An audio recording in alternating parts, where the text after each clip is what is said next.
우리가 첫 번째 핵심 진리 그 입문이라고 하는 그 과목에서 예수님의 이 재림하시는 목적 여러 가지가 있지만 바로 익은 열매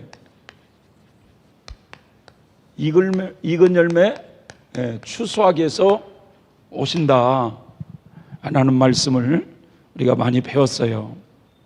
근데 농부가 말이죠, 씨를 뿌려도 그 씨가 시간이 흘러서 싹이 나고 싹이 나서 이삭이 되고 이삭이 자라서 열매가 맺을 때 농부가 추수를 하듯이 우리의 영혼들도 예수 그리스도의 복음의 씨앗을 우리의 마음판에 뿌리셔가지고 우리를 성장시켜서 결국은 익은 열매가 될 때 천국에 추수하시겠다라는 것을 우리가 살펴보게 되었어요. 두 번째, 교회 시대 이긴 자들이라고 하는 그 연구에서 바로 이 익은 열매가 된 이 휴거되는 성도들을 성경에서는 이긴 자라 이렇게 말을 하고 있다고 그래요. 이긴 자. 그래서 우리 신앙은 경주자와 같은데 바로 이 신앙의 경주를 잘 해가지고 이긴 자의 경지에 오른 이런 사람들에게 하나님께서 주시는 상급이 뭐냐, 이것을 우리가 12가지 축복들을 쭉 살펴보게 됐어요. 그리고 영계의 구조와 실상이라고 하는 이 과목을 통해서 이 영의 세계는 바로 천국도 있고 지옥도 있고 천국과 지옥을 이제 준비하기 위해서 있는 하나님의 심판대가 있는 그 영역이라고 하는 것을 우리가 이제 살펴보게 되었는데, 바로 대환란 전에 이렇게 익은 열매가 다 돼가지고 예수님 오실 때 휴거되어 천국에 올라가면 다 좋지만, 근데 문제는 예수님 오실 때 익은 열매가 되지 못하고 익은 열매가 되지 못한 영혼들은 추수가 안 되더라 이거죠. 그래서 하나님은 대환란을 예비하셔서 그 환란 속에서 익은 열매를 만드셔서 하나님이 추수하시겠다는 것을 우리가 살펴봤는데, 문제는 대환란이 오기도 전에 예수님은 믿었지만 아직 익은 열매가 되지 못하고 죽은 영혼들은 어떻게 되느냐 이거예요. 죽은 영혼들은 바로 그 죽은 영혼들도 익은 열매가 돼야 추수가 되니까 바로 하나님의 심판대가 있는 그 영역에서 그 영혼들을 정화시키셔서 결국 익은 열매가 될 때 천국으로 추수를 시키시더라, 이것을 우리가 살펴보게 되었어요. 그리고 이 재론을 통해서 타락한 인간의 실상을 우리가 배웠어요. 타락한 인간, 인간이 바로 이런 구조, 이런 존재구나. 철저하게 재성이 있어가지고 이 우상처럼 정욕을 섬기면서 하나님이 아니라 자기를 섬기는 인간이 되었다 이거예요. 그래서 이 시간에는 말이죠, 이제 아담이 범죄한 이후에 인간에게 닥친 이 죄와 불행의 문제를 이걸 어떻게 해결하고 인간의 참된 구원의 길, 참된 행복의 길로 인도하시는가, 하나님의 복음에 대해서 이 시간에 알아보도록 하겠습니다. 자, 에덴 동산은 죄와 불행이 없는 곳으로서 의와 행복이 충만한 낙원이었어요. 그리고 그곳에 살도록 창조된 인간은 죄가 없고 의로웠으며 또 하나님과 교제하며 살았습니다. 근데 문제는 말이죠, 동산 중앙에 생명과와 선악과를 만들어 놓으시고 이 선악과는 먹지 말라, 그것을 먹는 날에는 너희가 정령 죽으리라고 하는 하나님의 이 경고에도 불구하고 인간은 마귀의 유혹으로 선악과를 따 먹음으로써 죄를 범하게 됩니다. 자, 하나님께 죄를 범한 결과 인간은 그 낙원을 잃어버렸어요. 뿐만 아니라 마귀의 성질인 이 죄악성, 원죄라고 그러죠. 이 원죄가 인간 속에 들어와 버렸다는 거예요. 마귀의 성질이. 그래서 그 원죄로 말미암아 수많은 자범죄를 짓고 살아가는 타락한 인간이 되어버렸다는 거예요.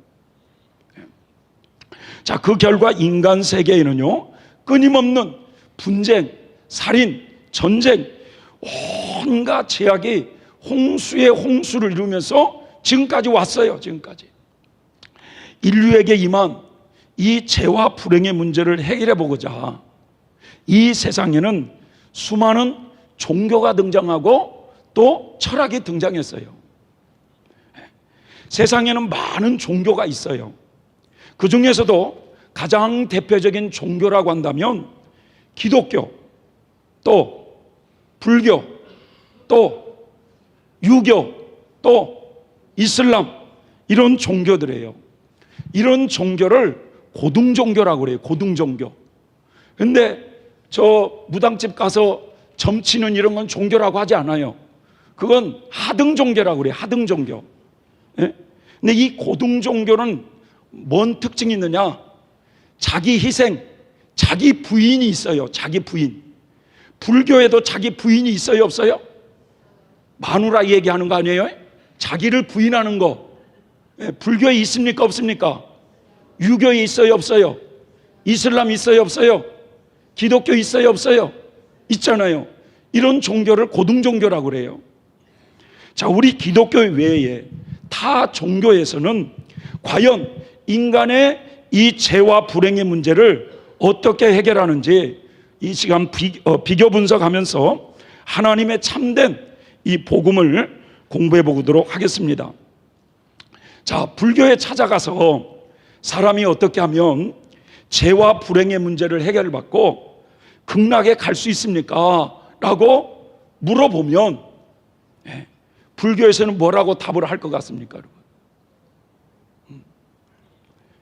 석가모니께서 가르쳐 주신 모든 계율을 잘 지키고 석가모니처럼 성불해야 된다고 그렇게 말씀하세요. 그래서 불자인들이 인사를 뭐라고 해요? 염불이 아니라 성불하세요 그러죠. 성불. 염불이 아니라. 염장 치르지 말고 성불하라 이거예요. 성불. 그 불자들의 인사가 그래요. 성불하세요. 성불하세요. 인간의 노력으로 성불의 경지에 이르는 자기 완성을 말하는 대표적인 종교가 불교예요. 여러분, 석가모니가 어떻게 죽은 줄 아세요? 사람들은 말이죠, 석가모니가 성불을 했느니 부처가 되었느니 열반에 이르렀더니 이런 면만 강조하지만 석가모니의 최후의 죽음은 식중독이에요. 식중독. 여러분, 이제 처음 들으셨죠? 네. 콘다라는 사람이 석가모니를 초청해서 음식을 대접을 해요. 그런데 그 음식 요리에 독버섯이 들어간 거예요. 독버섯이. 그럼 물론 콘다라는 사람이 나쁜 마음을 먹어서 그렇게 독버섯을 넣은 게 아니라 그 석가모니를 잘 대접한다는 의미로 버섯 요리를 했는데 그만 그 버섯 요리에 독버섯이 있었다는 거예요. 그래서 그걸 먹고 식중독으로 죽은 거예요. 여러분, 예수님의 죽음과 석가모니의 죽음은 비교 자체가 안 돼요. 자, 유교를 찾아가서 어떻게 하면 인간의 죄와 불행의 문제를 해결받을 수 있습니까? 라고 질문을 한다면 공자님이 가르쳐 주신 그 모든 도덕을 충실하게 실천하면 인격이 도야되고 완전하게 될 것이다. 이게 불교의 핵심이에요. 아니, 유교는 내세관이 또 없어요. 유교는. 공자의 제자 자로라는 사람이 어느 날 죽음에 대해서 스승님께 물었을 때 공자님이 하시는 말씀이 내 아직 이생도 다 모르거늘 어찌 죽음에 대해서 알 수 있겠느냐라고 말을 했다고 그래요. 유교도 역시 자기 스스로 인격 도야에 힘쓰면 자기 완성을 이룰 수 있다, 이렇게 말하는 종교예요. 이슬람은 어떻습니까, 여러분? 지금 이 종교가 말이죠, 전 아랍 사람들을 다 지금 잡고 있잖아요. 이슬람 역시요, 마호메시라고 하는 교주의 말을 철저하게 지켜 행하면 인간의 죄와 불행의 문제를 해결받고 천국에 갈 수 있다고 말을 해요. 근데 이 이슬람은요, 하루에 5번씩 기도하는 게 기본이에요. 우연히 인간극장을 보니까 인간극장에 저 이슬람 어떤 여자가 우리나라 이제 시골에 시집을 왔어요. 그런데 50된 남자에게 시집을 왔는데 같이 아마 포도밭을 일구다가 자기야 지금 몇 시야? 라고 하니까 남자가 12시에 아유 그럼 기도해야 되겠네 해가지고 비료 포대를 갖다가 그 땅바닥에 깔아놓고 12시에 뭐 알라를 불었든지 뭘 불었든지 그렇게 하더라고. 하루에 5번씩 기도해요. 거기는. 이처럼 말이죠. 불교, 유교, 이슬람 이런 종교들은 어떤 절대자를 의지하는 것이 아니라 인간 스스로가 죄와 불행의 문제를 해결해 보려고 노력하는 종교로서 자, 이런 종교를 자력 종교라고 한다면 자력 종교. 자력 종교라는 것은 인간 스스로가 죄와 불행의 문제를 해결해 보려고 하는 종교예요. 자, 그래서 사람들은 오랜 세월을 걸치면서 종교나 철학을 만들어 인간의 이 죄와 불행의 문제를 해결해 보려고 노력하지만 인간 스스로의 노력으로는 죄와 불행의 문제를 근본적으로 해결하지 못하더라는 거예요. 죄와 불행에 대한 이 해결책을 찾지 못한 인류에게 천지 만물을 창조하신 하나님께서는 인간의 죄와 불행의 문제를 해결할 수 있는 길을 가르쳐주고 있더라는 것입니다. 그것은 인간 스스로는 아니 되니까 인간의 죄와 불행의 문제를 해결받기 위해서는 죄를 용서받을 수 있는 제사를 나 여호와께 바치라는 거예요. 죄를 용서받을 수 있는 제사를 여호와 하나님께 바침으로써 하나님을 만족시킬 때 인간의 죄 문제를 해결받을 수 있다는 것이 기독교의 가르침이에요.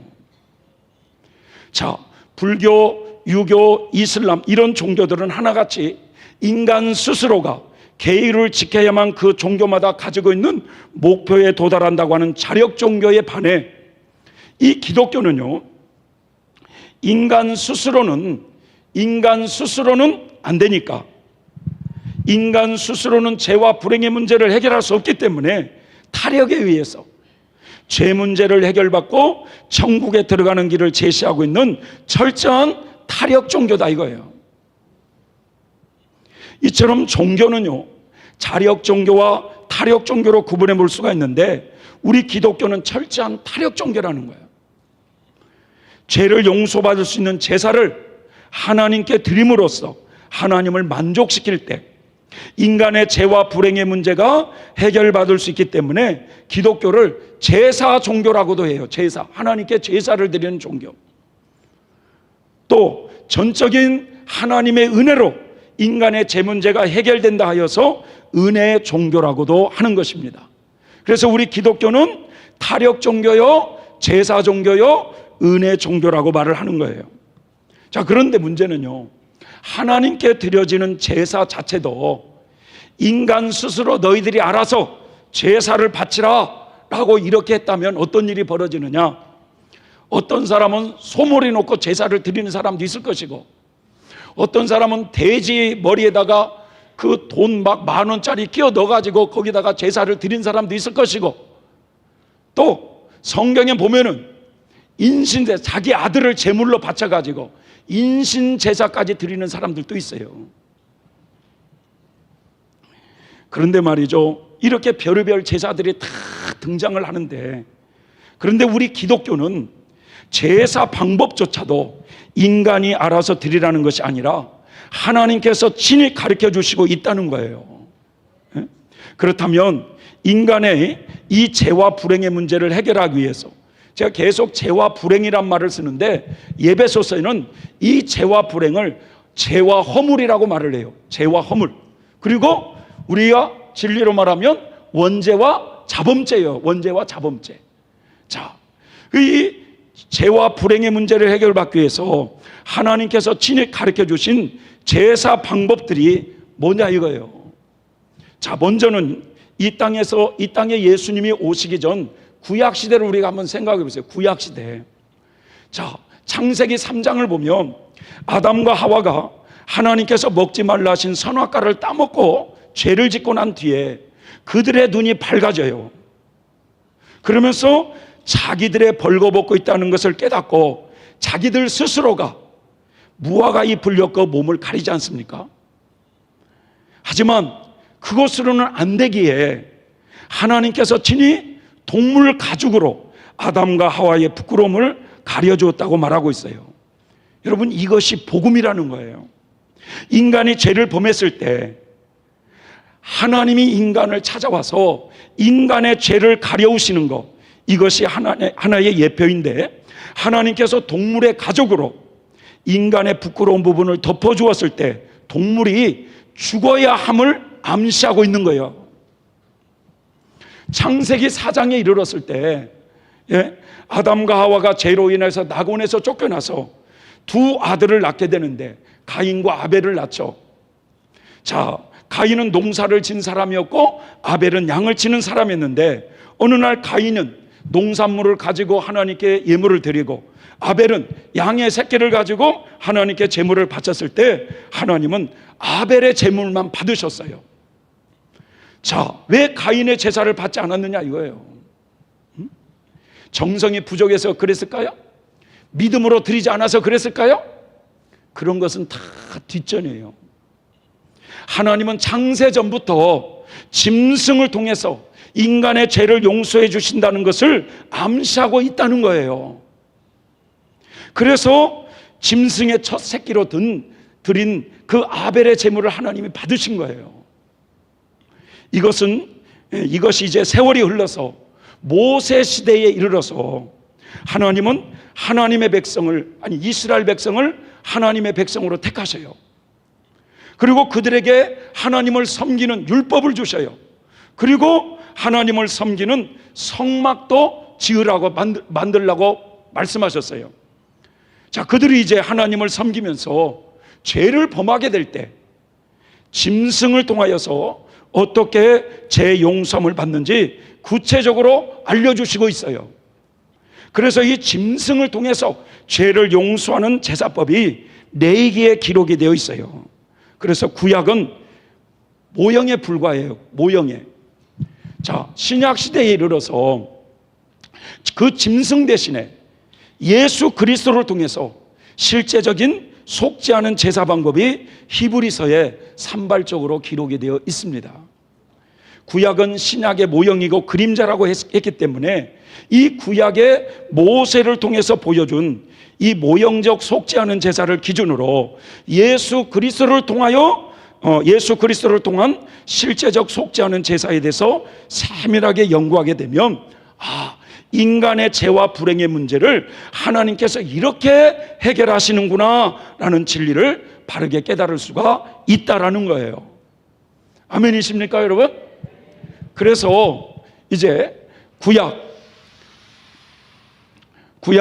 레위기에 보면 제사의 종류가 많이 나오는데, 모든 제사들 중에서도 가장 핵심적인 제사는 레위기 16장에 나오는 대속죄일 제사라는 제사가 있어요. 레위기 16장에 나오는 대속죄일 제사. 자, 왜 이 제사가 중요하느냐? 그것은 이 제사는 제사를 집례하는 사람을 대제사장이라고 그래요. 그런데 이 대제사장이 1년에 딱 한 번 7월 10일 날 하나님의 보좌가 있는 저 지성소, 저 하나님의 보좌가 있는 지성소까지 들어가서 바로 속죄소에 피를 뿌리는 제사이기 때문에 그렇습니다. 대제사장이 1년에 딱 한 번 이때 지성소에 들어가게 되어 있다 이거예요. 그래서 이 레위기 16장에 대속죄일 제사는 크게 두 가지 제사로 되어 있어요. 하나는 속죄제, 다른 하나는 번제라는 두 가지 제사예요. 자, 이 두 가지 제사를 다 드려야만 인간의 죄와 불행의 문제가 해결되고 하나님 앞에 정결하다고 인정을 받을 수가 있다는 겁니다. 자, 이 제사를 집례하는 사람을 대제사장이라고 그래요. 그런데 구약의 대제사장은요, 자신이 죄인이기 때문에 죄인을 위한 제사를 드릴 수가 없어요. 그래서 먼저 자신의 죄를 용서받기 위한 제사를 먼저 드려서 자신이 정결케 된 다음에 백성들을 위한 제사를 드리게 되어 있는 거예요. 그런데 레위기 16장 읽어보면 대제사장도, 구약의 대제사장도 죄인이기 때문에 자기를 위한 속죄제와 번제라는 제사가 있고 백성들을 위한 속죄제와 제사가 있어요. 그러니까 지금 제사장 개인을 위한 제사가 중요한 게 아니라 백성들을 위한 이 죄 용서받는 방법, 이 제사가 중요하기 때문에 백성들을 위한 제사법을 중심으로 알아보고자 하는 것입니다. 자, 구약시대에 대속죄일 제사는 두 가지 제사가 있다고 그랬는데, 하나는 속죄제, 또 하나는 번제예요. 자, 그런데 속죄제는 무슨 제사냐? 한번 읽어볼까요? 시작. 원죄와 자범죄. 이 원죄와 자범죄를 해결받기 위하여 준비하는 제사의 모형이다.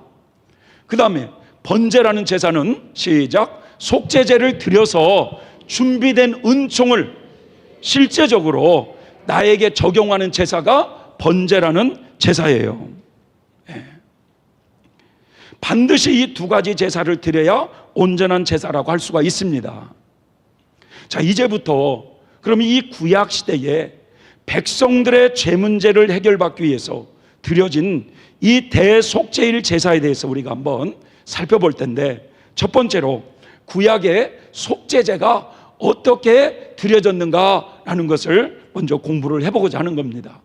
구약의 모세를 통해서 드려진 구약 모형적 속죄제. 자, 먼저 제사 준비에는요 항상 제물이 따르게 되어 있어요. 제물.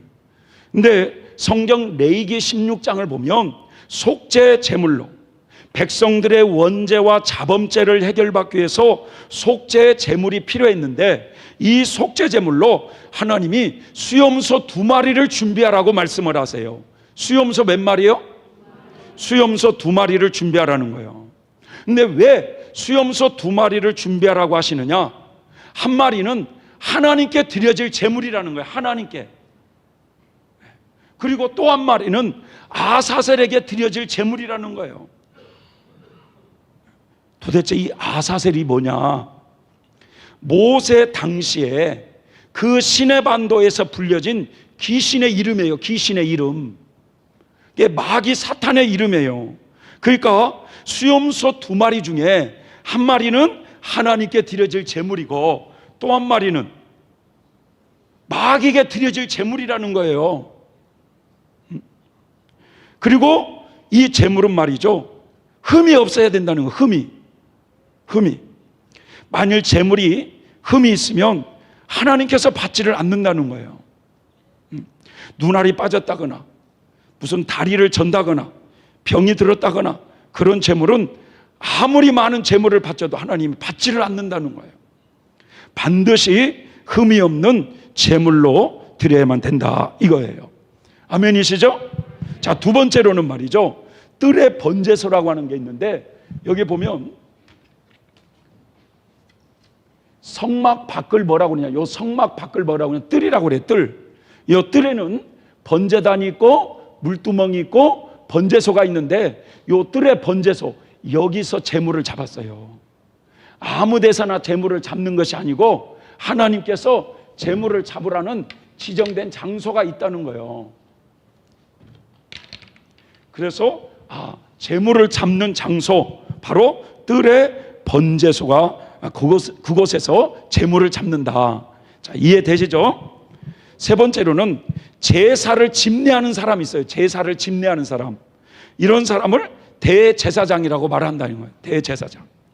근데 구약 시대는 아론과 그의 자손들이 제사장으로 선정이 되었죠. 그런데 대제사장 자신도 죄인이기 때문에 백성들을 위한 제사를 드리기에 앞서 먼저 자신을 위한 제사를 드림으로써 정결케 된 상태, 즉 의로운 상태가 된 다음에 백성들을 위한 제사를 드릴 수 있는 자격을 갖추게 되며, 반드시 말이죠, 이 대제사장도 세마포 옷을 입어야 돼요. 무슨 옷을 입어야 된다고요? 세마포 옷을 입고 세마포 관을 써야 돼요. 그 말의 의미는 뭐냐? 바로 의인의 모습으로 제사를 집례해야 된다, 이런 뜻이거든요. 왜? 죄인은 제사를 집례할 수가 없으니까. 그 다음에 중요한 게 뭐냐? 속죄제를 드릴 때 가장 중요한 게 짐승을 잡아가지고 그 짐승의 피를 지정된 장소에 피를 뿌려야만 돼요.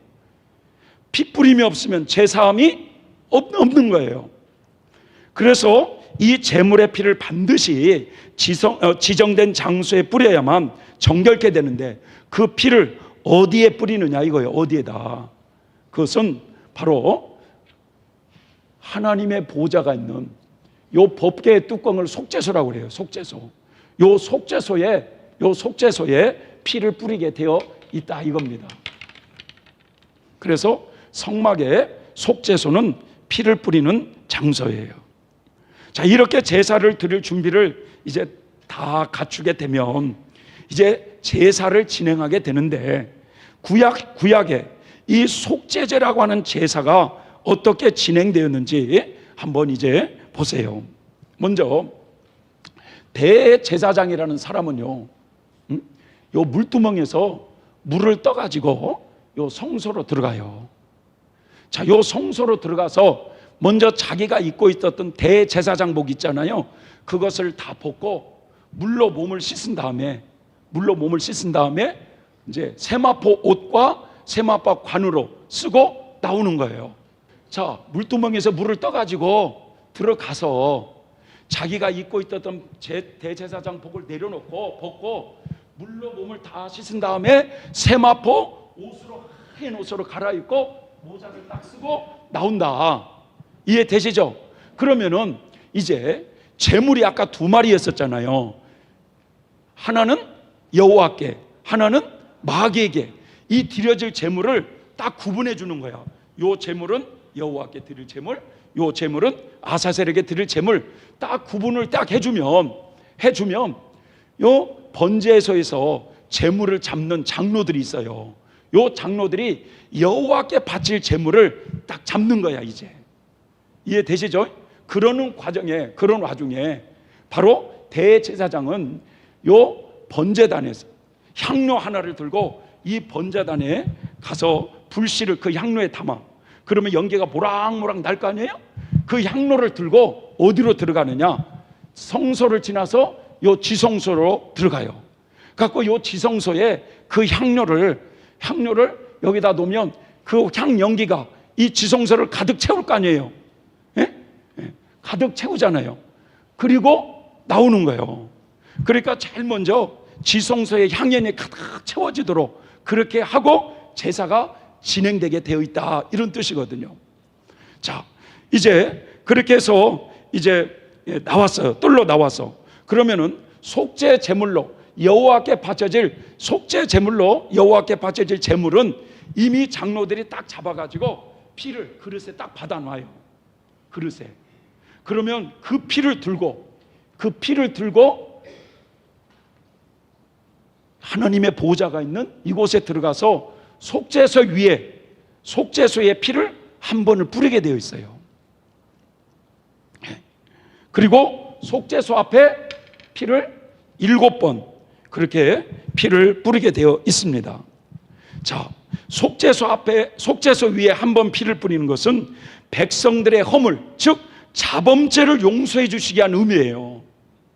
그 다음에 속죄소 앞에 피를 7번 피를 뿌리는 이유는 백성들의 원죄악성이 몇 가지로 되어 있으니까 7가지로 되어 있는 그 원죄를 해결해 주기 위한 피예요. 자, 이렇게 피를 뿌리고 딱 나오면 한 마리가 있잖아요. 한 마리. 누구에게 바쳐질 제물이에요? 여호와께는 죽어버렸다니까. 아사셀에게 바쳐질 제물이 한 마리 남아있잖아요. 잘 몰랐나 봐. 여호와께 바쳐질 제물은 이미 죽어버렸어. 그래갖고 그 피를 가지고 들어갔잖아요. 가지고 뿌리고 나왔잖아. 그리고 한 마리 이제 남은 건 무슨 제물이에요? 아사셀을 위한 제물. 그 아사셀을 위한 제물, 거기에다가 그 수염소의 머리에 이 대제사장이 안수를 해주는 거야. 안수. 그 짐승의 머리 위에 안수를 하는 이유는 백성들의 모든 죄를 그 짐승에게 다 전가시킨다는 의미예요. 다 뒤집어 씌운다 이거야.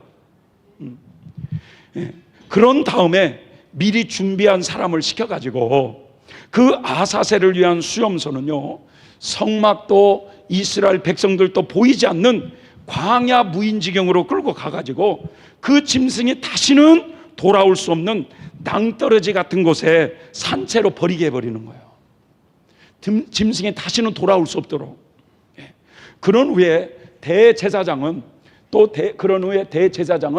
물두멍에서 물을 떠가지고 또 성소로 들어가서 이제 자기가 입고 있던 세마포옷을 갈아입고 벗어가지고 물로 몸을 씻고 원래 벗어놨던 복 있잖아요, 대제사장복, 그 옷을 입고 나오면 속죄제가 끝난 거야. 아시겠습니까? 네. 그렇게 해도 그럼 한번 설명해 보라고 하면 못 하시더라고. 어쨌든 그렇게 해서 속죄제가 끝났어요. 자, 근데 이제 속죄제가 끝났으면 무슨 제사가 남았어요? 번제라는 제사가 남았어요. 번제. 자, 그러면 구약의 이제 모형적 번제는 제사 준비와 번제 드리는 과정을 또 보면은, 번제물은요, 하나님께서 레위기 16장에 보면 흠없는 수양 한 마리를 준비하라는 거야. 수양 몇 마리예요? 한 마리, 수양 한 마리. 근데 흠이 있어야 돼요, 없어야 돼요? 없어야 된다는 거예요.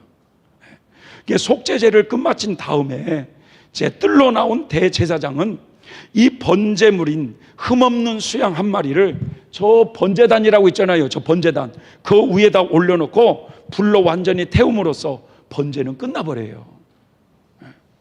자, 이렇게 해서 백성들은요, 죄와 불행의 문제를 해결받기 위한 제사를 다 드렸기 때문에 여호와 앞에 정결하다고 인정을 받게 되더라 이거예요.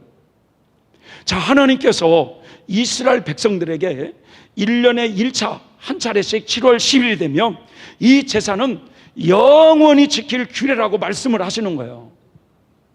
이 제사를 영원히 드리라는 거예요. 자, 그러면 여러분, 지금도 이스라엘 백성들은 그럼 7월 10일이 되면 이와 같은 제사를 드려야만 죄 문제가 해결받는가? 그렇지 않다는 거예요.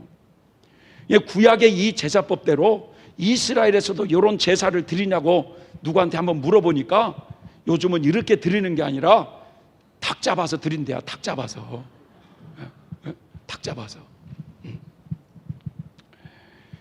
자, 여러분, 7월 10일 날 이 같은 제사를 드려야만 제 문제가 해결받느냐? 그렇지 않다는 거예요. 예수님께서 이 땅에 오신 목적은 이 구약의 이 제사법을 폐하시고 예수님 자신을 통해서 실제적 속죄하는 제사를 드려주심으로써 인류의 죄 문제를 해결해 주시기 위해서 오신 거예요. 믿습니까, 여러분? 그래서 히브리서 10장 9절을 한번 크게 읽어보세요. 다 같이 시작. 그 후에 말씀하시기를 보시옵소서, 내가 하나님의 뜻을 행하러 왔나이다 하셨으니 그 첫 것을 폐하심은 둘째 것을 세우려 하심이니라.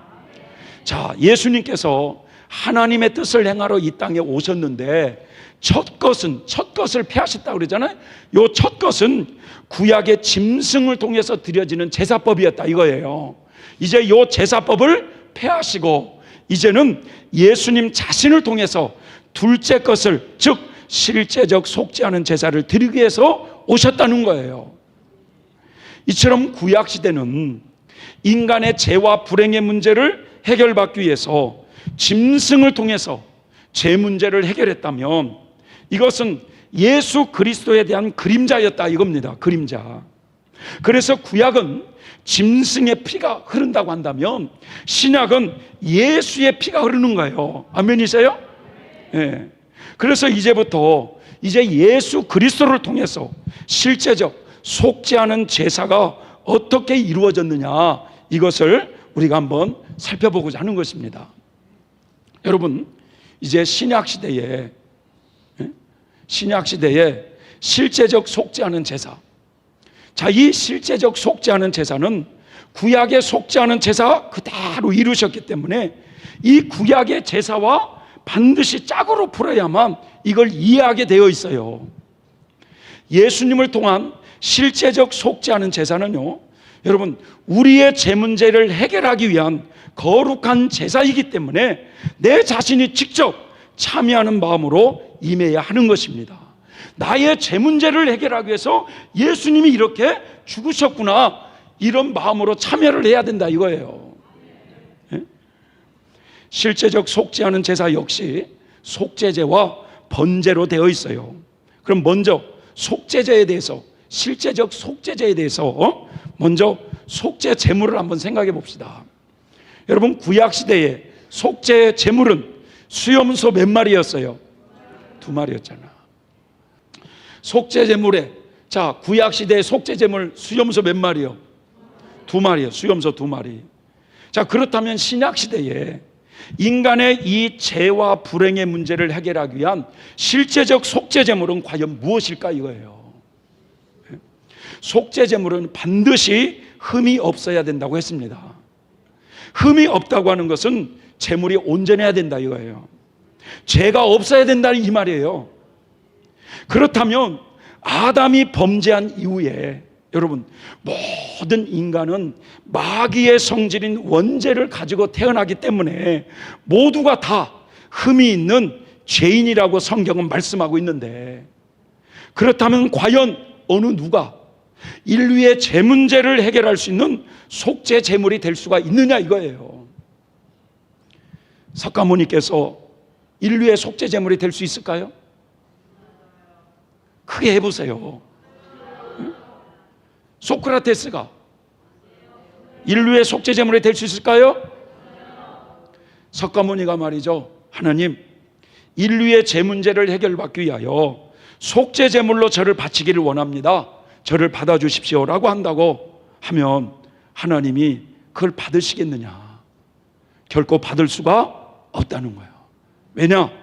석가모니나 소크라테스 같은 이런 분들은요, 옛 조상 아담의 후손으로 태어난 죄인이기 때문에 속죄 제물로 합당하지가 않다는 거예요. 죄인은 속죄 제물이 될 수가 없다는 거예요. 자격이 안 되는 거예요, 자격이.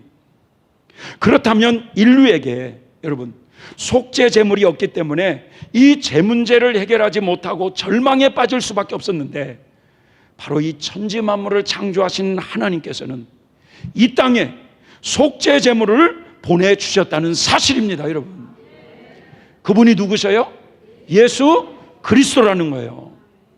하나님께서 우리 인류에게 주신 최고의 선물 중에 선물은 인간의 죄와 불행의 문제를 해결해 주시기 위해서 이 땅에 속죄 제물을 보내주신, 예수 그리스도를 보내주신 게 최고의 선물인 줄 믿습니다.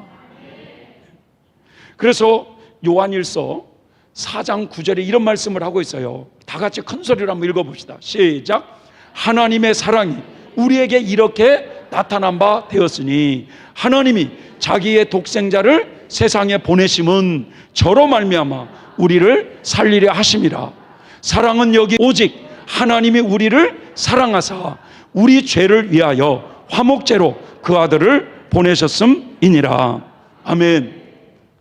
요한복음 3장 16절 말씀도 잘 아는 말씀인데 큰 소리로 읽어봅시다. 시작. 하나님이 세상을 이처럼 사랑하사 독생자를 주셨으니 이는 저를 믿는 자마다 멸망치 않고 영생을 얻게 하려 하심이니라.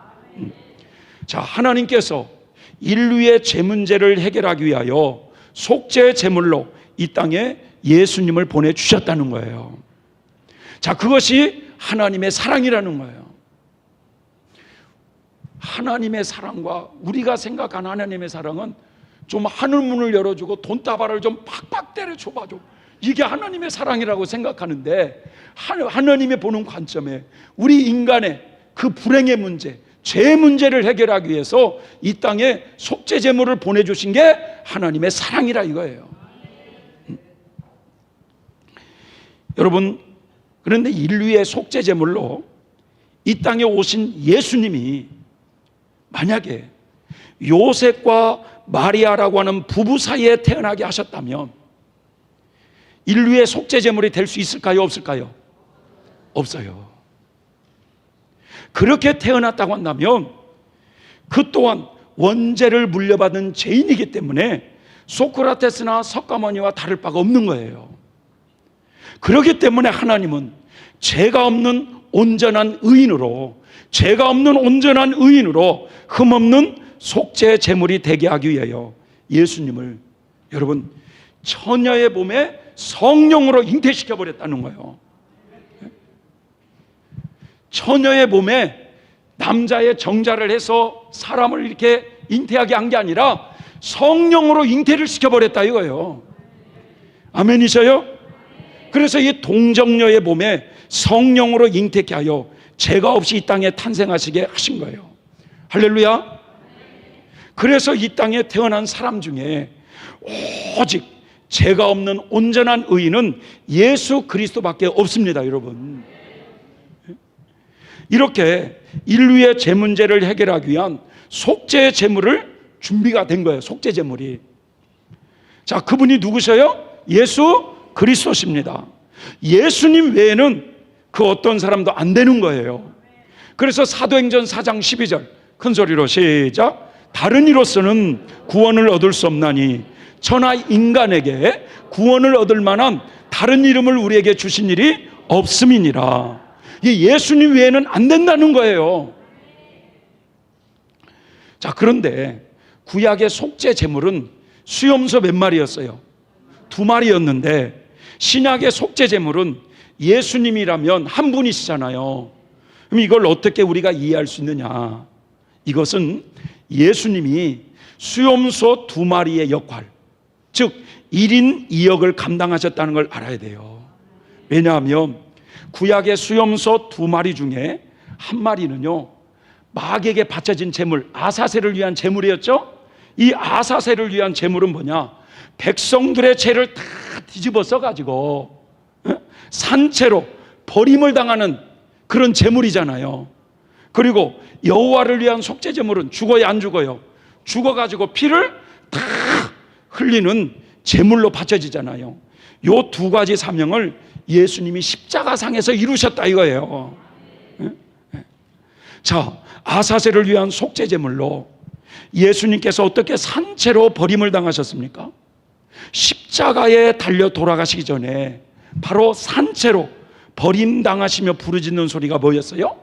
엘리 엘리 사박다니, 나의 하나님 나의 하나님 어찌하여 나를 버리셨나이까.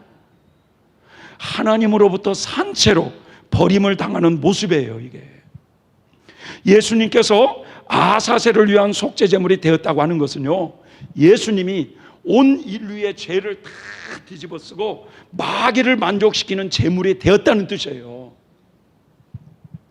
자, 모든 인간은 원죄를 가지고 태어나기 때문에 죄 가운데 살다가 죽으면요, 70년 80년 살다가 죽으면 반드시 그 영혼은 지옥에 갈 수밖에 없는 존재예요. 인간 자체가. 아셨습니까? 네? 네. 그런데 하나님 예수님께서 인류의 그 모든 죄를 대신 짊어지시고 하나님께 버림당하는 고통을 당하면서까지 사단의 제물이 되어주셔서 여러분 죄인들이 받아야 되는 이 지옥 형벌을 대신 받아주셨다는 사실이에요. 여러분 믿습니까 여러분? 그래서 누구든지 예수님을 믿으면 지옥 형벌을 면제받게 되어 있는 거예요. 그러기에 구원이라고 하는 것은 어떤 행위로 얻어지는 것이 결코 아니라는 거예요. 바로 예수님이 십자가를 통해서 이뤄놓으신 그 예수 그리스도를 믿음으로 구원을 얻게 되어 있는 거예요. 그리고 여호와를 위한 속죄 제물의 사명은 예수님이 어떻게 이루셨습니까? 자, 구약의 여호와를 위한 속죄 제물은 짐승이 죽어가지고 피를 다 흘려야만 했잖아요. 이처럼 예수님께서도 십자가상에 양손과 양발과 옆구리에 그 물과 피를 다 흘리시고 죽으심으로 여호와를 위한 속죄 제물이 되어 주신 거예요.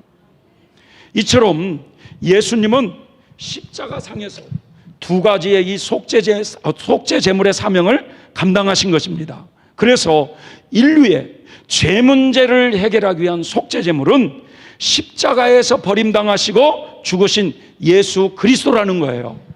아멘이세요? 자, 그럼 2번째로는 이제 뜰의 번제소는 제물이 죽어야 되는 장소잖아요. 금방 잊어버린 것 같아. 구약시대에 이 뜰의 번제소에서 제물을 잡았잖아요. 그러면 신약시대에 속죄 제물이 되신 예수님이 죽어야 되는 장소가 정해져 있다는 거예요. 그럼 잘 봐보세요. 여기 보세요. 성전에서 죽어요? 성전 밖에서 죽어요? 성전 밖에 뜰의 번제소에서 제물이 죽잖아요. 예수님도 성전에서 그를 십자가에 못 박으라 사형 선고는 받았지만 바로 하나님 앞에 죽어야 되는 장소가 있기에 그 성전에서 십자가를 지고 나왔어요.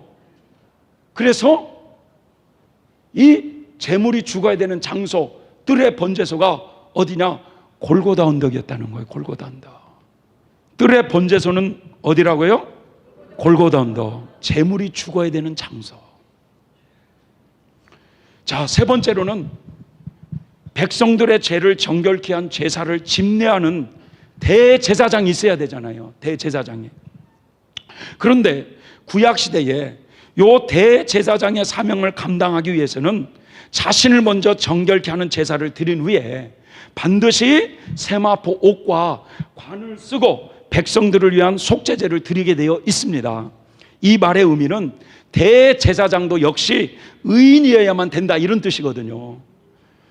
자, 속죄제물도 죄가 없는 의인이어야만 되듯이 제사를 집례하는 대제사장도 반드시 죄가 없는 의인이어야만 된다, 이런 뜻이에요. 자, 그렇다면 죄가 없는 의인으로서 인류의 대제사장의 사명을 감당할 수 있는 분이 누구냐 이거예요. 석가모니께서 하나님, 제가 인류의 속죄제물은 되지는 못했지만 대제사장의 사명을 감당하겠습니다 라고 한다면 하나님이 받으실까요? 받을 수가 없다는 거예요. 왜냐? 죄인은 대제사장이 될 수가 없기 때문에 그래요. 이처럼 온전한 의인으로서 대제사장의 자격을 갖출 수 있는 유일한 사람은 예수님밖에 없어요. 예수님밖에. 그러니까 인류를 위한 속죄제물도 의인이신 예수님이어야 되고 대제사장도 의인이신 예수님이어야만 된다 이거예요. 그러면 이상하죠. 예수님은 이미 속죄제물로 십자가에 죽으셨는데 어떻게 대제사장이 될 수가 있느냐. 자, 예수님이 십자가에 못 박혀 죽으실 때는 속죄제물로서의 사명을 감당하신 거예요. 그때까지는 속죄제물이셨지 대제사장이라고 말할 수가 없어요. 그러나 속죄제물로 죽으신 예수님께서 사흘 만에 다시 어떻게 하십니까? 부활하시죠. 하나님께서는 예수님이 대제사장의 사명을 감당하도록 하기 위해서 속죄제물로 죽으신 예수님을 사흘 만에 부활시키셨다는 사실을 알아야만 되는 거예요. 예수님의 부활이 없었다고 한다면 잘 봐보세요. 구약시대 때 잘 봐보세요. 구약시대 때 대제사장이라는 사람이 백성들의 죄와 불행의 문제를 해결해 주기 위해서 속죄제물로 죽은 피를 들고 대제사장이라는 사람이 하나님의 보호자가 있는 속죄소에 여기에 피를 뿌려야만 됐잖아요. 이해되시죠? 이해되시죠? 네. 그럼 봐보세요. 여기서 예수님이 만약에 부활을 하지 않았다면 속죄 제물로서 죽고 죽음으로 끝나버렸다면 제사를 집례하는 대제사장이 있어요 없어요? 없다는 거예요. 그래서 죄 문제를 해결받고 천국에 들어갈 사람이 한 사람도 없게 된다는 결론이 나오는 거예요. 예수님의 부활이 없었다면 천국에 들어갈 사람은 한 사람도 없게 되는 거예요. 여러분, 대제사장이 속죄 제물로 죽은 그 피를 가지고 성막의 속죄소에 피를 뿌려야만 인간의 그 원죄와 자범죄가 정결함을 받고 천국에 들어갈 수 있기 때문에 그렇습니다. 그러므로 실제적 속죄제에서 대제사장은 부활하신 예수님이시다 이거예요. 아멘이시죠? 네, 부활하신 예수 그리스도. 그 다음에 성막의 속죄소는 뭐죠? 죄를 해결받기 위해서 피를 뿌리는 장소였잖아요. 예, 피를 뿌리는 장소. 자, 구약의 모형적 속죄제에서 대제사장이 속죄 제물로 죽은 그 짐승의 피를 들고 가서 하나님의 보좌가 있는 저 지성소, 거기에 속죄소에 피를 뿌리고, 그래서 그렇게 피를 뿌려야만 인간의 원죄와 자범죄가 정결함을 받고 천국에 들어갈 수 있기 때문에, 그러면 실제적 속죄소는 어디나 이거요? 죄를 정결케 해주는 장소잖아요. 그죠? 거기는 하나님의 보좌가 있는 곳이잖아요. 거룩한 곳이잖아요. 그래서 실제적 성막의 속죄소는 천국 하나님의 보좌라는 거예요. 아멘이시죠? 자, 이렇게 대제사장이 그곳에 들어가서 피를 뿌리는 곳입니다. 자, 이렇게 속죄제를 드리기 위한 4가지 준비 조건이, 속죄제물로는 십자가에 죽으신 예수님이 준비되어 있고, 예수님이 속죄제물로 죽어야 되는 뜰의 번제소는 골고다 언덕으로 예정되어 있었고, 그 다음에 대제사장으로는 부활하신 예수님으로 예정되어 있었고, 그 다음에 피를 뿌리는 성막의 속죄소는 하나님의 보좌였다. 자, 여기까지 이해되십니까? 자, 이제 이렇게 해서 이제 제사를 드리기 위한 준비가 다 갖춰지면 실제적 속죄제 진행이 되는데, 이제 예수님을 통해서 이 실제적 속죄제가 어떻게 진행됐는지 한번 이제 보십시다. 실제적 속죄제를 드리는 과정. 자, 실제적 속죄제를 드릴 때 처음에는 구약시대 때는 대제사장도 죄인인지라 물 떠가지고 가서 물로 씻고 세마포옷을 입고 제물을 갖다가 여호와께 드릴 제물, 마귀에게 드릴 제물로 이렇게 나눴지만, 예수님 자신이 그게 드려지는 거니까 그런 의식이 필요 있어요, 없어요? 없는 거예요, 그런 의식이. 그래서 가장 먼저 분향이 이루어지는 거예요. 분향. 자, 속죄제를 드릴 때 가장 먼저 하나님의 보좌를 향연으로 빽빽하게 가려야만 대제사장이 제사를 집례할 수가 있었어요. 이 분향을 한다는 의미가 뭐냐? 계시록 5장 8절에 보면 책을 취하심에 네 생물과 24장로들이 어린 양 앞에 엎드려 각각 검은고와 향이 가득한 금대접을 가졌으니 이 향은 성도의 기도들이라. 이 향연이 성도의 기도를 상징하고 있다, 이렇게 말씀하고 있는 거예요. 따라서 향연으로 하나님의 보좌를 가득 가리운다고 하는 것은 죄 용서함 받기를 원하는 성도들의 기도가 하나님 앞에 상달되었음을 의미하고 있는 거예요. 그래서 여기서 성도들이 드리는 이 기도는 하나님 앞에 먹을 걸 주시오, 병을 고쳐주시오, 성령의 능력을 주시오, 이런 기도가 아니라 오직 인간의 죄 문제를 해결받기 위한 기도라는 걸 알아야 돼요. 자, 이렇게 죄 용서함 받기를 원하는 이 성도들의 기도를 하나님께서 먼저 받으시고 이 땅에 속죄 제물이 되실 예수 그리스도를 보내주신 거예요. 아멘이십니까? 그래서 여러분, 2000년 전에 이 땅에 오신 예수님은 인류의 죄 문제를 해결해 주시기 위해서 오신 거예요. 다시 말해서 인류의 구원을 위해서 죽으러 오신 거예요. 죽으러. 유대 땅 베들레헴에서 태어나서 나사렛이라고 하는 곳에서 30년을 기다리셨어요. 그 하나님의 때를 준비하고 계시다가 공생의 3년 동안 천국 복음을 전하시면서 병자들을 고쳐주시고 하나님 나라를 선포하셔요. 그러면서 제자들에게 3번씩이나 내가 예루살렘에 올라가게 되면 대제사장과 장로들에게 버림을 받고 십자가에 못 박혀 죽을 것이다. 그러나 사흘 만에 다시 살아날 것이라고 말씀하신 것처럼 결국 하나님의 때가 이르자 그렇게 예루살렘으로 올라가셔서 이제 속죄 제물로 희생을 당하십니다. 속죄 제물로 희생을 당하셔요. 예수님께서 여러분 속죄 제물로 희생을 당하실 때 아사셀을 위한 속죄 제물과 여호와를 위한 이 속죄 제물, 이 두 가지 사명을 어떻게 감당하셨는지 한번 잘 기억해 보세요. 아사셀을 위한 제물은 하나님께 버림받은 제물이에요. 구약의 아사셀을 위한 제물의 수염소는 이스라엘 백성들의 모든 죄를 대신 덮어쓰고 광야 무인지경에 산채로 버려진 짐승이에요. 광야 무인지경이란 사람이 살지 않는 곳이고 염소가 다시는 돌아오지 못할 곳으로 버림당한다는 의미로서 지옥을 상징하고 있는 거예요. 이 의미는 인간은 죄악성을 가지고 태어나기 때문에 죄 가운데 살다가 죽으면 필연적으로 지옥에 갈 수밖에 없는 우리를, 그 지옥 형벌에서 우리를 건져주시기 위해서 예수님께서 친히 우리의 죄를 짊어지시고 우리를 대신하여 사단의 제물이 되어주셨다는 사실이에요.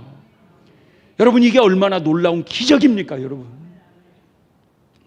예수님이 십자가상에서 산채로 하나님께 버림을 당하시는 것은 우리를 지옥 형벌에서 건지시기 위한 거룩한 희생이었다는 사실이에요. 예수님은 십자가를 지시기 전날 밤 그 겟세마네 동산에서 심히 괴로워하시면서 3번씩이나 하나님께 간절하게 기도하세요. 내 아버지여, 아버지는 모든 것이 가능하지 않습니까? 만일 할만하시거든 이 잔을 내게서 지나가게 하옵소서. 얼마나 간절하게 기도했던지 땀방울이 핏방울이 될 정도로 변했다는 거예요.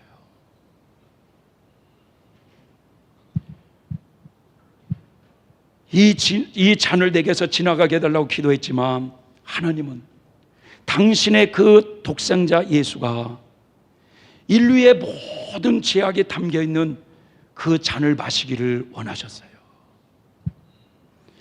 하나님의 뜻을 받아들인 예수님은 결국 아사셀을 위한 제물이 되는 거예요. 다시 말해서 사단의 제물이 되어버리는 거예요.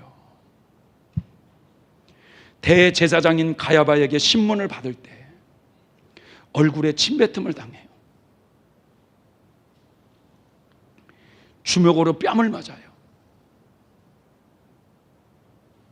손바닥으로 예수님의 얼굴을 때리면서 그리스도야 누가 너를 때렸는지 선지자 노릇하라고 조롱합니다. 빌라도 총독에게 끌려가 신문을 당할 때는 사람들은 그를 십자가에 못 박으라고 소리를 지르고 군병들은 예수님의 모습을 다 벗기고 머리에는 가시관을 씌우고 십자가에 못 박기 위해서 골고다 언덕까지 끌고 가는데 예수님의 몸을 채찍으로 얼마나 후려치셨는지 예수님의 몸은 인사불성이 됐어요. 여러분, 그때의 참상을 다윗은 이렇게 고백을 해요. 시편 22편을 다 같이 한번 읽어보겠습니다. 시작. 내 하나님이여, 내 하나님이여, 어찌 나를 버리셨나이까?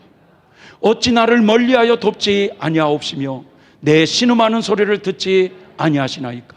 내 모든 뼈는 어그러졌으며 내 뼈들이 드러나 셀 수 있나이다. 잘 보세요. 그렇게 채찍에 맞으며 이 채찍에 이 한 대만 맞아도요 살점을 물어뜯고 그런 납이 달려있다고 그래요. 그런데 그런 채찍이 얼마나 많이 맞으셨는지 살점이 너덜너덜해져 가지고 등뼈가 허옇게 드러났다는 얘기예요.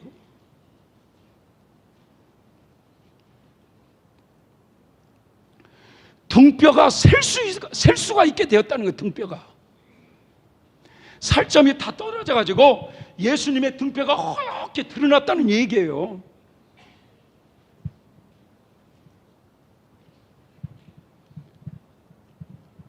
그렇게 채찍에 맞으며 최후에는 십자가의 양손과 양발에 대못이 박힐 때요 예수님의 몸은 비명소리를 질러요. 그리고 심한 경련을 일으킵니다. 그러면서 그 떼약볕에서 6시간 동안 심히 목이 마르게 매달려 있을 때 지나가는 사람들은 조롱을 해요. 성전을 헐고 사흘 만에 짓겠다고 말하는 이 어리석은 자야, 십자가에서 내려오라. 그러면 우리가 믿겠노라. 오후 3시가 되자 예수님은 최후에 이렇게 부르짖어요. 엘리 엘리 라마 사박다니, 엘리 엘리 라마 사박다니.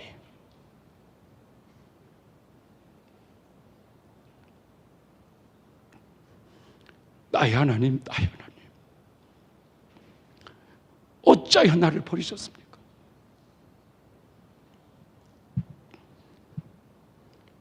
여러분이 이 십자가상에서 어찌하여 나를 버리셨나고 울부짖는 그 예수님의 울부짖음은 여러분 누구를 위한 울부짖음이었을까요?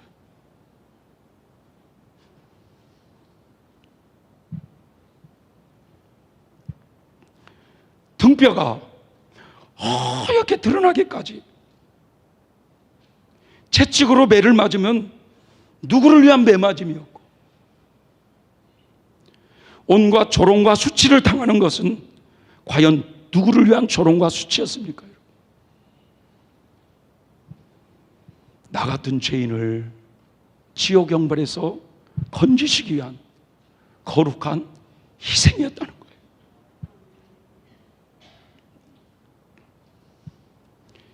여러분, 이처럼 아사셀을 위한 제물로 인류의 모든 죄를 지시고 예수님께서 버림을 당해 주셨기 때문에 누구든지 예수 그리스도를 믿는 자에게는 지옥 형벌이 면제받게 되어 있다는 사실이에요. 왜냐? 아사셀을 위한 속죄 제물은 지옥을 면제시키는 은총이기 때문에 그렇습니다, 여러분. 그런 구세주를 믿으라고 해도 인간은 안 믿어요. 인간이 얼마나 강팍한지.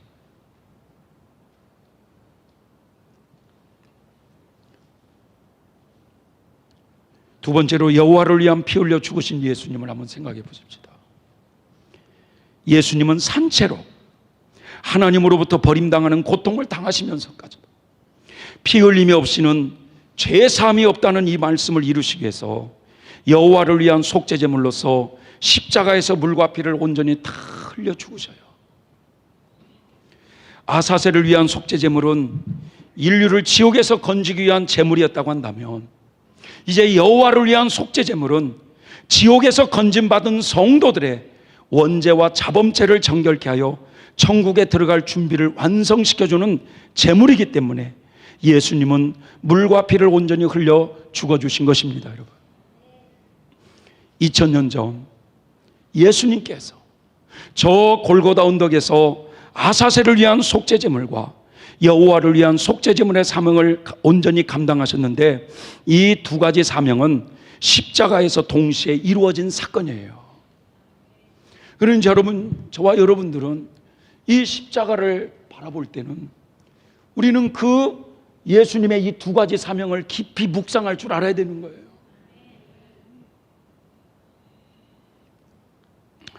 이제부터 예수님이 대제사장의 사명은 어떻게 감당하셨는가?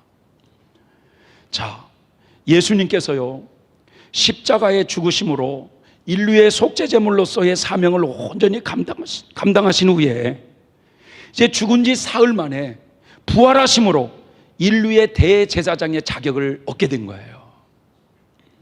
예수님의 육의 몸이 부활을 통해서 신령한 몸으로 변화되셨지만, 그 신령한 몸에는 여전히 손과 발과 옆구리에 그 못자국과 흘러내리는 성혈이 신령한 것으로 변해 있음을 알아야 됩니다. 예수님은 부활된 몸으로 대제사장이 되어서 하나님 보좌에 피를 뿌리기 위하여 하늘로 승천하셔요. 구약의 모형적 속죄제를 드릴 때 대제사장이 속죄제물로 죽은 그 피를 가지고 성막의 속죄소에 들어가서 속죄소 위에 한 번, 속죄소 앞에 7번 피를 뿌린 이유가 무엇입니까? 바로 속죄소 위에 한 번 피를 뿌린 것은 우리의 자범죄를 용서해 주시기 위한 은총이었다는 거예요. 이것을 사죄 은총이라고 하는데, 우리들이 살면서 생활 속에 짓는 죄들 있잖아요. 수많은 죄들.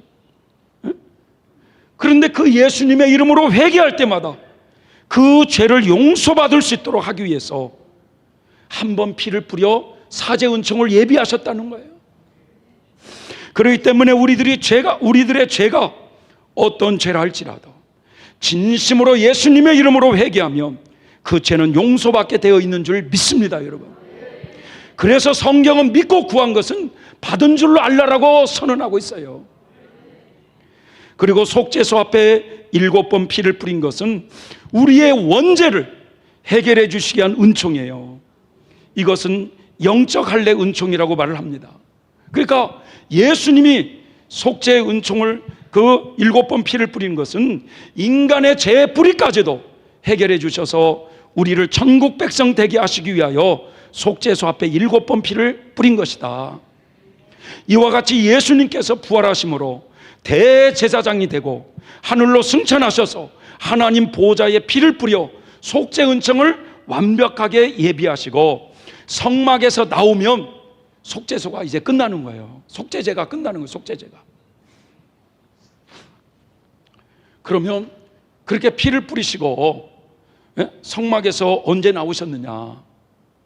자, 구약의 대제사장이 속죄제물로 죽은 그 피를 들고 그 성막의 속죄소에 들어가서 피를 뿌린 다음에 밖으로 나와가지고 물두멍에서 물을 떠가지고 성소로 들어가서 세마포 옷을 벗고 물로 몸을 씻은 다음에 대제사장 복으로, 원래 복으로 갈아입고 나오잖아요. 그게 속죄제가 끝났다고 말씀했잖아요. 예수님께서도 그럼 부활의 몸으로 대제사장이 되셔서 하늘로 승천하여 하나님 보호자가 있는 속죄소에 피를 뿌려 바로 예수님의 속죄 은총을 다 예배해 놓으시고 이제 속죄제가 끝났다는 걸 알리기 위해서 나오셔야 되는데 언제 나오셨느냐? 바로 오순절에 성령님으로 이 땅에 오신 것이 속죄제가 끝났다는 걸 알리시는 거예요. 구약의 대제사장이요, 속죄소에 피를 뿌리고 성막에서 나올 때 옷을 갈아입고 나온다는 걸 잘 생각해 보세요. 옷을 갈아입고 나와요. 이것은 부활하신 예수님이 대제사장이 되어서 하나님 보호자에 올라가서 피를 뿌리시고 이 땅에 다시 내려오실 때 부활하신 그 모습 그대로 내려오시지 않고 옷을 갈아입고 나오는데 어떤 모습으로 나오느냐? 예수님의 다른 보혜사 성령님으로 나오신 거예요. 그래서 성령님이 이 땅에 오심으로 인류의 속죄제가 끝났다는 걸 알 수가 있는 거예요. 자, 요한복음 16장 14절에 그런 말씀을 하고 있습니다. 다 같이 읽어볼까요? 그가 내 영광을 나타내리니 내 것을 가지고 너희에게 알리겠음이니라. 예수님은 제자들에게 말씀하십니다. 내가 이제 아버지께 올라가면 성령인 그를 너희들에게 보낼 것인데 그가 성령님이 오시면 그가 내 것을 가지고 너희에게 알리겠다 이렇게 말씀하고 있어요. 여기서 내 것이 뭐냐요? 내 것이 예수님의 것이잖아요. 예수님의 것. 즉 성도들의 죄 문제를 해결해 주시기 위해서 예수님께서 예비해 놓으신 속죄 은총을 성령께서 가지고 오신다 이런 뜻이에요. 자, 요한복음 15장 26절도 한번 다 같이 읽어볼까요? 다 같이 읽어보겠습니다. 시작.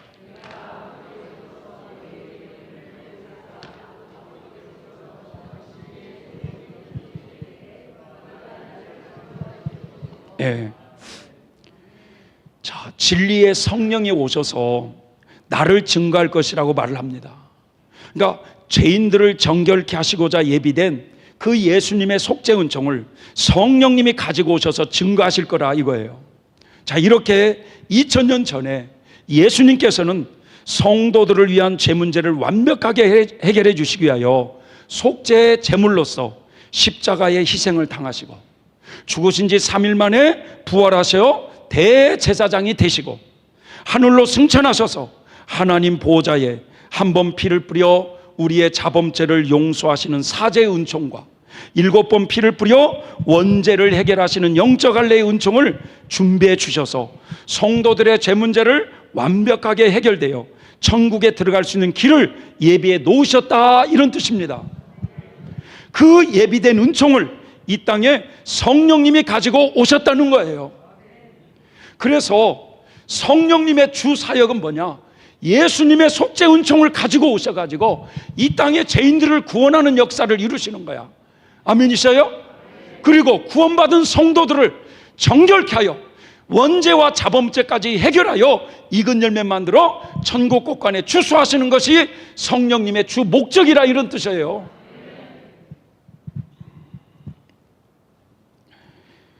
그래서 예수님의 십자가와 부활과 성천, 성령 강림 사건으로 인류의 속죄제가 끝난 거예요. 인류의 속죄제가, 성령님이 이 땅에 오시는 걸로 인류의 속죄제가 끝난 거예요. 믿습니까, 여러분? 자, 그러면 속죄제는 우리의 죄 문제가 해결받을 수 있도록 객관적으로 주님이 준비해 놓은 것에 불과해요. 객관적으로 준비해 놨다 이거야. 아멘이시죠? 예? 자, 이제 속죄제가 끝났으면 이제는 그 준비된 예수님의 속죄 은총이 성령님을 통해서 우리 개개인에게 주관적으로 적용이 돼서 구원 역사를 이루고 믿는 자들이 원죄와 자범죄가 실제적으로 다 해결이 되어 익은 열매가 될 때 천국에 들어갈 준비가 완성되는 거예요. 그게 바로 이제 뭐냐? 번제라는 제사라는 거예요. 번제라는 제사.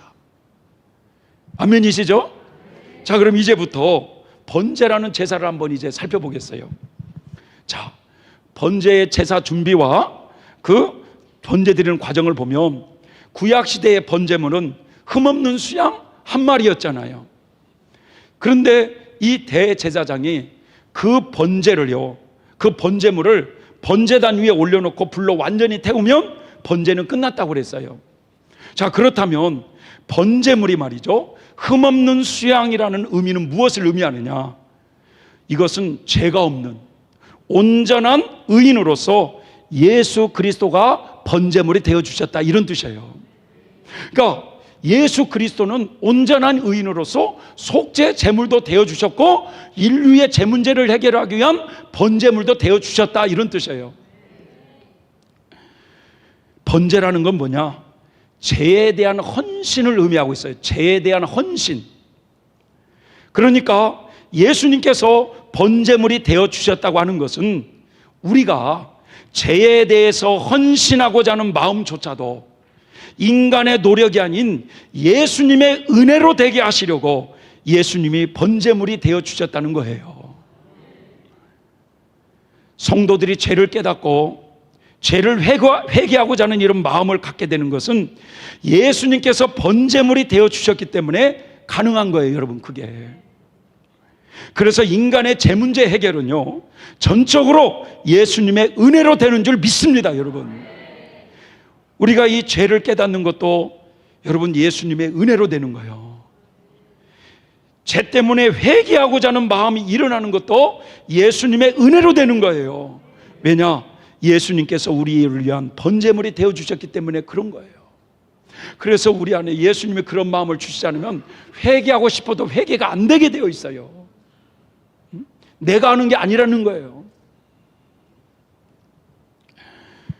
자, 그렇다면 이제 성령께서 가지고 오신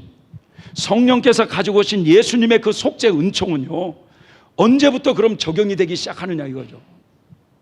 다시 말해서 번제라고 하는 이 제사가 나에게 언제부터 적용이 되기 시작하느냐 이거예요. 자, 하나님을 전혀 모르고 살던 사람이 막 몇십 년을 살았어. 하나님을 전혀 모르고 살던 사람이 어느 날 예수님을 믿고 구원 체험을 받았을 때, 다시 말해서 출애굽 경험을 하게 되었을 때 예수님의 속죄 은총이 그때부터 적용되기 시작하는 거예요. 이때 성령님은요, 예수님의 속죄 은총 중에, 성령님이 그걸 가지고 오셨잖아요. 그 예수님의 속죄 은총 중에 바로 사죄 은총을 그 사람에게 공급해 주시는데, 그가 말이죠, 40년 50년 하나님을 전혀 모르고 지었던 지난날의 모든 자범죄를 한순간에 다 용서받게 하시면서 사람을 구원시키는 일을 성령님이 하신다, 이런 뜻이에요. 이때 사람들이 얼마나 많은 눈물을 흘리며 내가 죄인이라고 하는 사실을 고백하게 되고, 죄의 사함을 받으니까 세상이 그렇게 아름다워 보이고 기쁘고 행복할 수가 없는 거예요.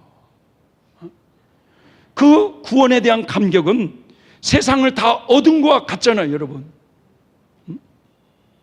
이렇게 예수님을 믿고 여러분 구원 체험을 경험하면서 이제 기쁜 마음으로 이제 믿음 생활을 시작하게 되는데, 문제는 구원 체험을 한 이후로는 새롭게 거듭났어요? 안 거듭났어요?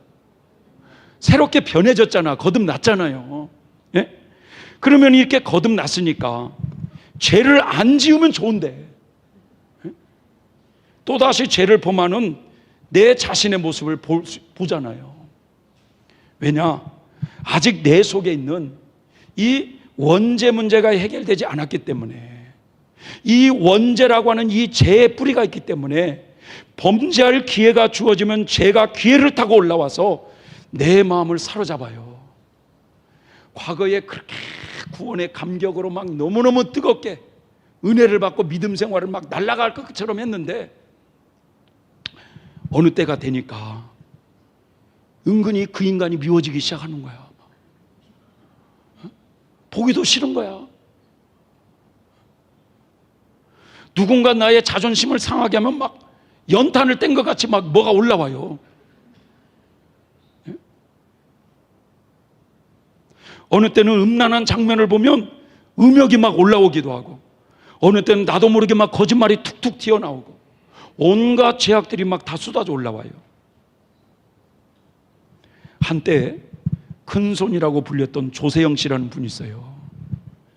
이분은 강남에서 남의 것을 훔치다가 붙잡혀갖고 15년형을 살았어요. 15년형.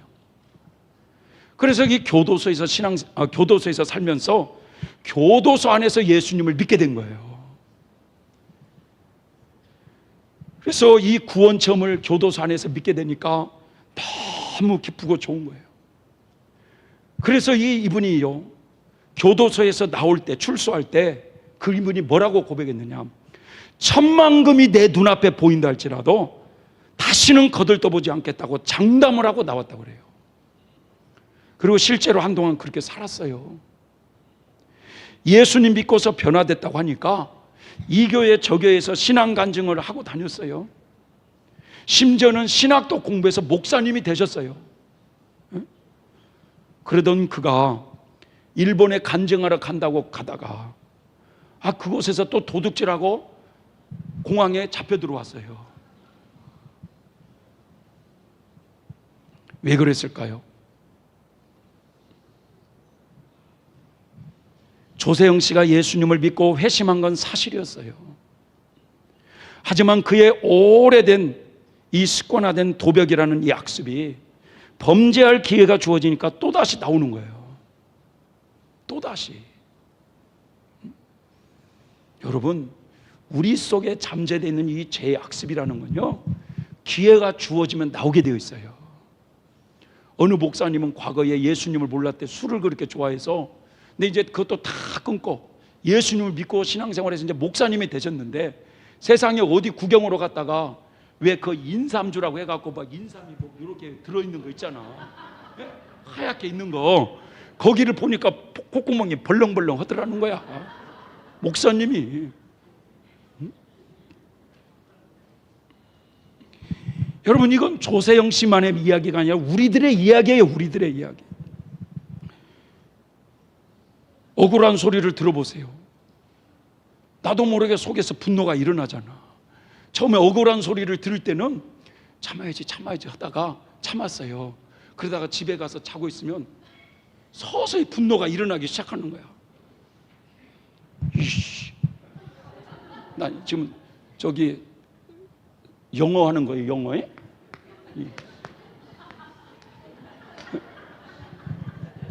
나도 모르게 막 일어나는 거야. 아니, 믿었던 사람에게 갑자기 배신 당해보세요. 분노가 일어나요? 안 일어나요? 막 일어나요. 음란한 장면을 보게 될 때 내 속에서 음욕이 올라와요? 안 올라와요? 또 그러네. 올라와요? 안 올라와요? 어떤 남자 집사님은 열심히 빛 가운데 사시는 분이신데 종종 이 부인에게 말이죠, 혈기가 터지면 걷잡을 수가 없다는 거야. 평소에 잘 참다가도 혈기가 한바탕 터져 나오면 무섭게 나온다는 거야. 그렇게 한바탕 쏟고 나면 얼마나 괴로운지 말이죠. 집사라는 사람이 이렇게 살아서는 안 되는데 하고 후회하고 회개하면서 고민하는 가운데 어느 날 작심을 하고 말이죠, 기도원에 올라가서 금식을 하면서 하나님께 매달렸다는 거예요. 하나님, 저에게 은혜를 주셔야만 되겠습니다. 능력을 주셔야만 되겠습니다. 이렇게 막 혈기가 터져나오면 어떻게 살겠습니까? 하면서 아내에게 제발 혈기 좀 부리지 않게 해달라고 막 그냥 죄도 없는 소나무를 막 자꾸 흔들어 대고 막 해가지고 그런 가운데 간절히 기도할 때 갑자기 뜨겁게 불이 내리기 시작하면서 방언도 터지고 얼마나 풍성한 은혜를 경험했는지 모른다는 거예요. 야, 이제 됐구나. 이제는 절대로 혈기 부리지 않을 거야 하고 결단하는 마음으로 기쁜 마음으로 아주 내려왔는데 은혜 받고 내려오니까 부인이 바가지를 더 긁을까요? 안 긁을까요? 더 긁죠. 그런데 아내에 대한 미운 마음이 전혀 없는 거야. 왜냐? 그 집사님의 마음에 은혜가 충만하고 기쁨이 충만하니까 아니 부인이 막 뭐라고 그래도 지배를 전혀 안 받는 거야. 그런데 어느 정도 세월이 좀 흐르다 보니까 어느 날 또 자기도 모르게 혈기가 터져 나오는데 이제는 마치 용수철을 칵 눌렀다가 이걸 탁 보면은 어디로 톡 감당할 수가 없이 터져 나오더라는 거예요. 또 여러분, 이게 뭡니까? 여러분, 근본적인 해결책은 안 되더라는 거죠. 우리가 열심히 기도하고 하나님의 은혜를 사모하고 성령의 충만함을 사모해야 되는 건 당연한 거예요. 왜냐? 성령의 충만할 때는 죄를 이길 수가 있어요. 성령의 은혜가 식어지면 또 악심이 나타나는 거야. 그래서 우리가 은혜를 사모해야 되는 거예요. 은혜를. 아멘이시죠? 그래서 이 왜 또 악심이 또 나타나냐? 왜 또 이 시가 또 나오냐? 이게 이 우리 속에 이 원죄 문제가 근본적으로 제거되지 않는 한 죄짓기 쉬운 관계가 주어지면 또 나타나는 거예요. 구약의 하나님의 백성들로 부름받은 이스라엘 백성들 보세요. 어린 양의 피로 애굽에서 사망 재앙을 면제받고 출애굽을 할 때 너무너무 기뻤잖아. 너무너무 기뻐가지고 막 춤을 추면서 말이죠, 모세를 따라서 광야 생활을 했는데 이 광야 생활이 조금 힘들고 좀 어려운 일이 생기니까 모세를 잡아먹으려고 애굽 군상이 나오잖아요. 그게 누구의 모습이에요? 우리의 모습이에요. 성도들도 말이죠, 은혜 받을 때는 목사님 하지 은혜가 떨어져 봐 목사님 머리 다 뽑아버리려고 한다니까.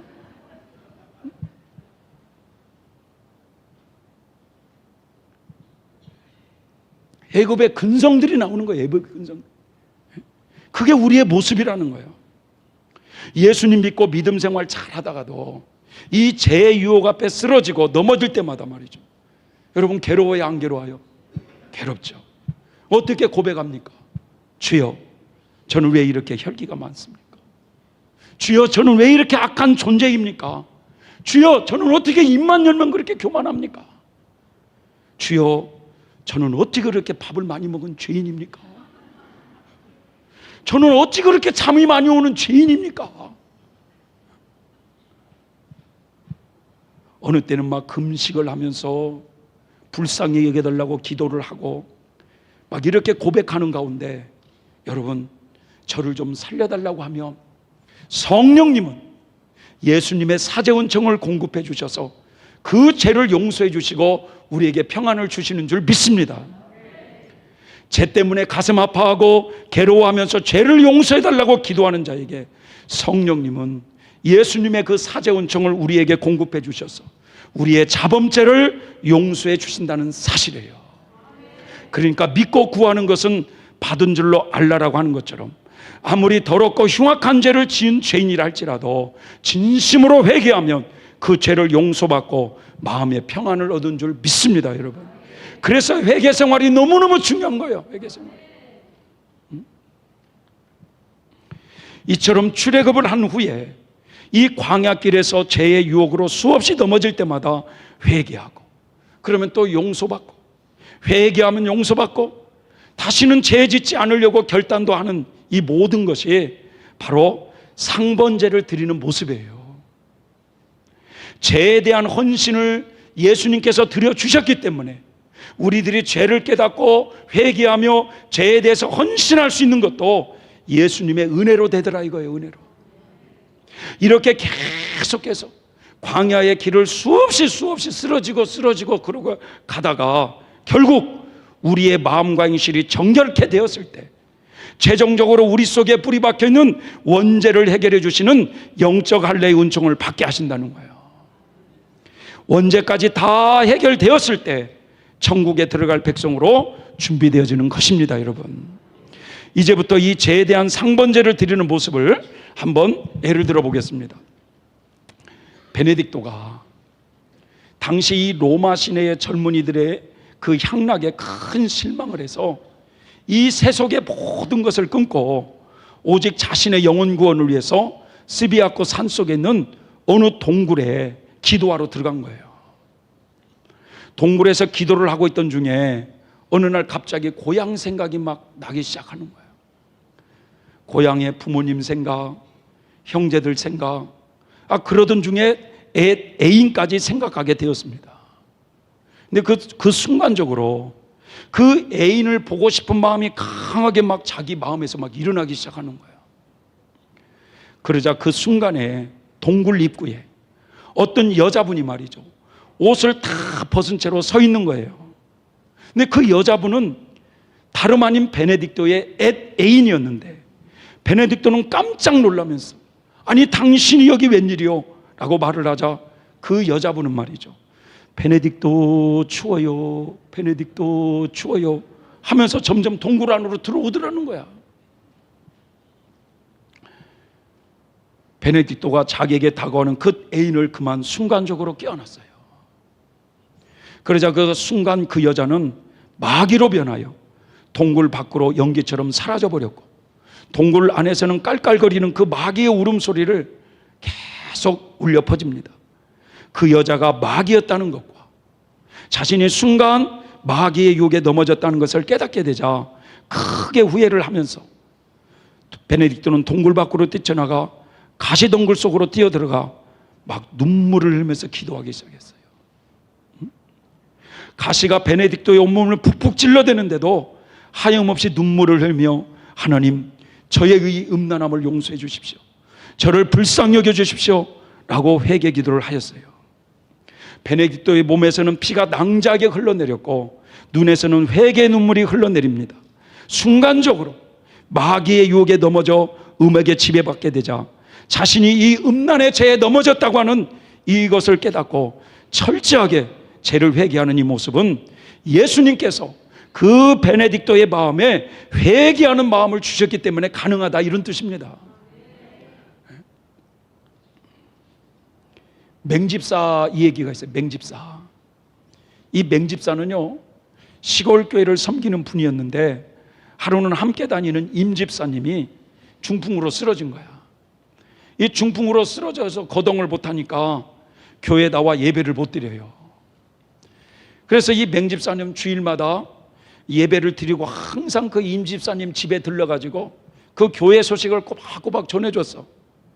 그러면 그 임집사님은 그러냐고, 나도 교회 가서 예배 드렸으면 얼마나 좋을까, 이러니까 말이에요. 그 말을 들은 맹집사가 고민이 됐어요. 그래서 하나님께 기도를 했어요. 하나님, 휠체어 한 대만 주시면 제가 임집사를 밀고 다니면서 예배를 드리겠습니다. 이런 이야기를 목사님이 알게 돼서 휠체어 한 대를 사줬어요. 맹집사도 기뻐했고 임집사도 기뻐했어요. 이 맹집사가 이 휠체어를 끌고 임집사를 모시고 말이죠, 교회에 나오니까 많은 교인들이 말이죠, 그런 맹집사를 주고 막 박수를 쳐준 거야. 그러던 오늘 주일 예배 드리기 위해서 휠체어를 밀고 가는데 갑자기 막 비가 쏟아지는 거야. 그때 마음속에 그 임집사에 대한 미운 마음이 일어나기 시작하는 거야. 중풍이 들었으면 빨리 죽어야지. 왜 이렇게 사람을 속삭이느냐 이거야. 고생시키냐고.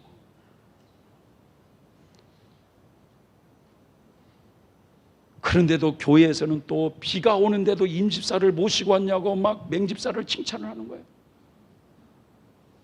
그 다음 주일 아침에 임집사를 또 휠체어에 모시고 말이죠, 예배당으로 가는데 그 예배당을 가는 그 길목에서 동네 사람들이 말이죠, 맹집사를 보면서 맹집사는 천사야, 자식들도 못하는 일을 저렇게 하고 있냐고. 그 소리를 듣고 교회를 딱 도착하는데 이 맹집사가 도저히 성전 안으로 들어갈 수가 없었어요. 왜냐? 그동안 수없이 임집사를 미워하고 살인했기 때문에 그렇습니다. 이 맹집사는 울면서 그렇게 기도를 드립니다. 예수님, 임집사를 미워했던 저를 용서해 주십시오. 저는 살인자입니다. 저는 위선자입니다. 라고 눈물을 흘리며 잘못됐다고 울면서 고백하는 이 맹집사의 모습이 바로 죄에 대한 상번제를 드리는 모습이다 이겁니다. 이처럼 예수님께서 한 번 피뿌림으로 우리의 자범죄를 용서해 주시는 이 사제의 은총과 7번 피뿌림으로 우리의 원죄를 해결해 주시는 영적 할례의 은총을 준비해 놓으신 그 예수님의 속죄 은총을 성령께서 가지고 오셨기 때문에 성령님을 마음에 보시고 살아가는 성도들이 신앙생활을 하면서 남을 미워했던 죄, 거짓말했던 죄, 음란에 빠졌던 죄, 심지어는 살인을 범한 죄라 할지라도 진실로 회개하며 그 자범죄는 용서받게 된다는 사실을 우리는 굳게 믿어야만 됩니다. 더 나아가서 7번 피뿌림으로 영적 할례의 은총을 예수님이 예비해 놓으셨기 때문에 성도들의 영 속에 뿌리 박혀 있는 이 원죄까지도 근본적으로 해결해 주셔서 천국에 들어갈 수 있는 은총이 예수님의 속죄 은총 안에 다 예비되어 있다는 사실을 성도들은 굳게 믿어야만 되는 거예요. 그런데 이 원죄 문제를 해결받기 위해서 예비된 영적 할례의 은총은 예수님을 믿었다고 곧바로 주는 것이 아니라는 사실을 알아야 돼요. 광야 연단의 과정을 통과하게 하시면서 먼저 우리의 행실을 정결케 하세요. 우리의 행실. 그리고 최후에 우리 속에 뿌리 박혀 있는 원죄 문제를 해결해 주시게 되어 있어요. 그래서 이 원죄 문제까지 다 해결이 받을 때 비로소 천국 백성으로 완성되는 줄 믿습니다, 여러분. 그래서 지금 저와 여러분들은 아직 이 원죄 문제까지 해결되지 않는 지나가는 과정이야. 지금 공사 중에 있어요. 공사 중에 있으니까 통행에 불편을 드릴 수밖에 있어요, 없어요? 그래서 다 서로를 불쌍히 여기는 마음을 가져야 되는 거야. 목사님 그럴 줄 몰랐는데요, 박 목사도 공사 중이잖아.